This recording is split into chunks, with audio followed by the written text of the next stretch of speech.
roja aparece en el horizonte. Es una flecha de sangre que divide el día y la noche, la luz de la oscuridad. Es un nuevo despertar galáctico. Se acabó la noche. Hoy todo se revelará. Las estrellas caen del cielo y los valientes levantan la voz.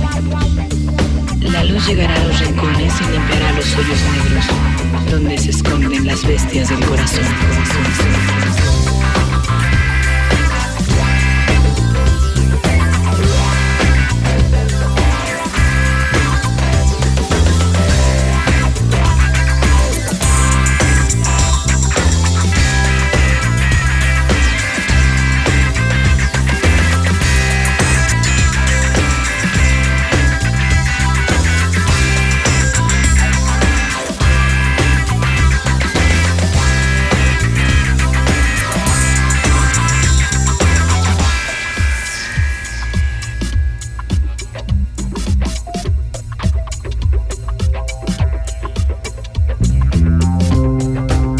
Respira nuevas energías, las puertas se abren, nacen nuevos caminos, nuevos horizontes.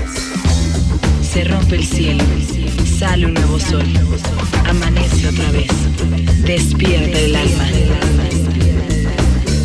Prender la mente, regresar al origen, a la voz del viento, al resplandor de las estrellas, al calor del instinto, a la luz del corazón.